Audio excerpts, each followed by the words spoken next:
दोस्तों, पैसा खर्च करना भी एक कला होती है। ये एक ऐसी आर्ट होती है, अगर ये आर्ट हम लोग सीख जाते हैं तो हमारे लिए बहुत ज़्यादा अच्छा होता है और हम अपने पैसे का ज़्यादा से ज़्यादा इस्तेमाल भी कर सकते हैं। ऐसे ही हम कहीं भी आलतू फालतू जगहों पर पैसे खर्च कर देते हैं तो हम अपने पैसे का अच्छा इस्तेमाल भी नहीं कर सकते और ज़्यादा दिन तक चला भी नहीं सकते। अगर हम इन 5 जगहों पर अपना पैसा खर्च करते हैं तो हमें वो सेटिस्फेक्शन मिलता है और हमें कोई दिक्कत नहीं होती है। अगर इन 5 जगहों पर पैसा खर्च नहीं करेंगे तो शायद हमारे मन में कुछ ना कुछ रिग्रेट रहेगा कि हमने यहाँ पैसा खर्च क्यों नहीं किया। तो आज की वीडियो में 5 पॉइंट बताने वाली हूँ। पांचों पॉइंट बहुत महत्वपूर्ण हैं, तो वीडियो के एंड तक ज़रूर बने रहिएगा। और अभी तक आपने चैनल को सब्सक्राइब नहीं किया है तो आपसे एक नम्र निवेदन है, सब्सक्राइब करिए अपने इस चैनल को और बेल आइकन को भी ज़रूर प्रेस कर दीजिएगा ताकि ऐसी इंटरेस्टिंग वीडियो की नोटिफिकेशन आपको मिलते रहे। दोस्तों, वीडियो पसंद आए तो एक लाइक ज़रूर कर दीजिएगा। तो चलिए स्टार्ट करते हैं वीडियो को। तो सबसे पहली बात आती है कि कभी कभी अपनी ख्वाहिशों को ज़रूर पूरा करें।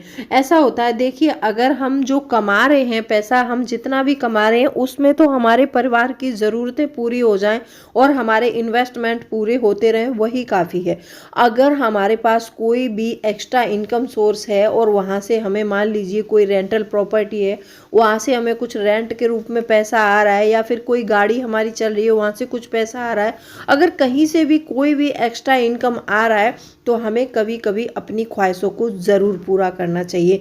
ऐसा होता है कि जब हम अपनी ख्वाहिशों को हमेशा मारने लगते हैं ना, तो हम ना जीवन में मतलब बोर हो जाते हैं। फिर उसके बाद में हम कुछ सोचते नहीं है, किसी चीज़ के बारे में इतना ज़्यादा ध्यान नहीं देते हैं। तो इसीलिए हमें अपनी ख्वाहिशों को भी पूरा करना ज़रूरी है। दूसरा पॉइंट आता है कि कभी कभी अपनी खुशी के बारे में भी सोचें। देखो, हमेशा हम अपने परिवार के बारे में सोचते हैं और परिवार हमारा फर्स्ट प्रायोरिटी भी होता है। जो घर में अर्निंग पर्सन होते हैं, परिवार उनका सबसे पहली प्रायोरिटी में परिवार आता है। अब उनको बोलो कि अपनी खुशी के बारे में सोचो, मतलब परिवार के लिए कर रहा हूँ तो मैं अपने लिए ही कर रहा हूँ, ऐसा सोच लेते हैं कुछ लोग और अपनी ज़िंदगी में अपनी खुशियाँ मार मार के अपने परिवार को चलाते रहते हैं। तो इतना भी मुझे नहीं लगता कि इतनी कोई ज़रूरत है। कभी कभी अपनी खुशियों के बारे में भी सोचना चाहिए और अपनी खुशियों को भी पूरा करना चाहिए। जब हम अपनी खुशी हमेशा कुर्बान करते रहते हैं ना, तो कभी ना कभी लाइफ में, मैंने जो पहले पॉइंट में बताया था कि एक स्टेज ऐसा आता है कि वहाँ पर हम चिड़चिड़े होने लगते हैं और जो भी हो रहा है होने देते हैं, किसी को कुछ बोलते नहीं है, किसी की कुछ सुनते नहीं है और मोटिवेट भी नहीं होते हैं। अगर हमें पैसा अर्न करना है और ज़िंदगी में खुश रहना है और कुछ अच्छा सोचना है तो हमें अपनी खुशियों का ख्याल ज़रूर रखना होगा, क्योंकि जब हम अपनी खुशियों का ख्याल रखेंगे और हम खुश रहेंगे तभी तो हमारे अंदर वो एनर्जी होगी जो आगे हम कुछ काम कर पाएँ और अच्छा सोच पाएँ। तो हमें हमेशा ऐसा नहीं है कि अपनी खुशियों को मार मार के ही दूसरों की खुशियों के बारे में सोचना है, नहीं, कभी कभी अपनी खुशी के बारे में भी सोचना है। अच्छा, तीसरा पॉइंट ये आता है कि बहुत से माँ बाप को मैंने देखा है कि पैसे हमेशा अपना मतलब मन मार के या फिर अपनी ख्वाहिशों को मार के बच्चों के लिए पैसा इकट्ठा करते रहते हैं। वो सोचते हैं कि हमने जो प्रॉब्लम सही है वो हमारे बच्चे नहीं सहेंगे, या फिर हम अपने बच्चों के ऊपर कोई प्रॉब्लम नहीं आने देंगे और बच्चों के लिए अपनी खुशी मतलब कुर्बान करके और बच्चों के लिए इतनी प्रॉपर्टी जोड़ के जाएंगे। तो मुझे नहीं लगता कि इतना ज़्यादा सोचना कोई अच्छा है। इस प्रथा को ना हमें ख़त्म करना चाहिए। आजकल आपने जो विदेशों में देखा है कि बच्चे 14 साल के हो जाते हैं, उसके बाद माँ बाप की कोई जिम्मेदारी नहीं होती है उनके प्रति। लेकिन मैं ऐसा नहीं कह रही हूँ कि आप अपने बच्चों के प्रति अपनी जिम्मेदारी ना निभाएं, जिम्मेदारी निभाएं, लेकिन बच्चों को इतना अधिकार ना दें कि सारे फैसले, आपके भी सारे फैसले बच्चे ही लेने लगें। जिस घर में ऐसा होने लगता है कि माँ बाप के पैसों के फैसले ही बच्चे लेने लगते हैं तो उस घर का मुझे नहीं लगता कि कुछ अच्छा हो सकता है वहाँ पर। तो आपको क्या करना है, बच्चों को मतलब अच्छे संस्कार देने हैं और बच्चों की शिक्षा पर अधिक से अधिक पैसा खर्च करना है और उनको इस लायक बनाना है कि आगे जाके उनको आपकी प्रॉपर्टी की ज़रूरत ही ना पड़े और वो इतने सक्षम हो जाए कि खुद कमाए और खुद खाए, खुद अपना प्रॉपर्टी खुद बनाए। तो ये भी ज़्यादा सोचना, मुझे नहीं लगता कि इतना सोचना कहीं तक ठीक है। बहुत से माँ बाप को मैंने देखा है कि कभी भी उन्हें कहीं खर्च करना हो या फिर कहीं दान करना हो तो वो अपने बच्चों से परमिशन लेते हैं।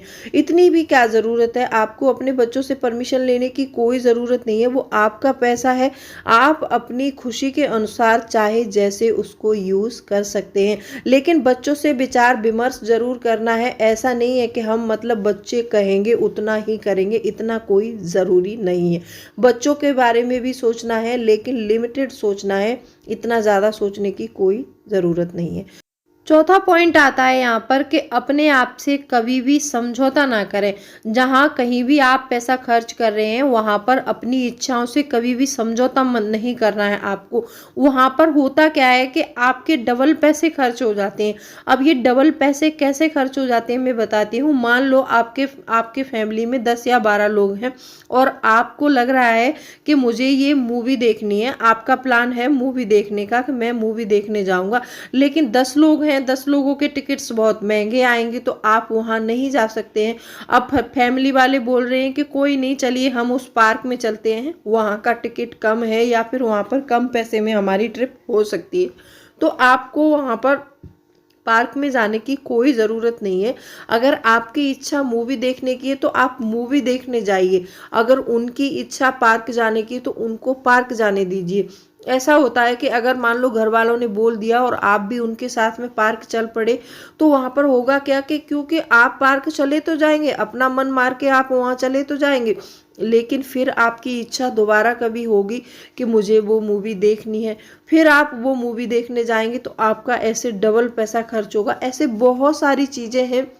जैसे मान लीजिए आपको कहीं और घूमने जाना है और परिवार वाले कहीं और घूमने की बात कर रहे हैं और आप परिवार वालों का सुन के उनके साथ चले जाते हैं, तो आप फिर दोबारा इच्छा जगेगी आपके मन में कि मुझे उस शहर घूमने जाना है, तो आप वहाँ पर भी पैसा खर्च करके आए और वहाँ पर भी खर्च करोगे जा करके। तो ऐसे मैं बोल रही हूँ कभी कभी अपनी इच्छाओं से समझौता ना करें। आप जहाँ जाना चाहते हैं वहीं जाकर रहिएगा, ठीक है। ये पॉइंट बहुत महत्वपूर्ण पॉइंट है क्योंकि ये अक्सर करके जो फैमिली का अर्निंग पर्सन होता है उसके साथ ये अक्सर करके हो ही जाता है। तो आपको कभी भी अपने आप से समझौता नहीं करना है। पांचवा पॉइंट आता है कि हमेशा अपनी सैलरी का 5% दान जरूर करें।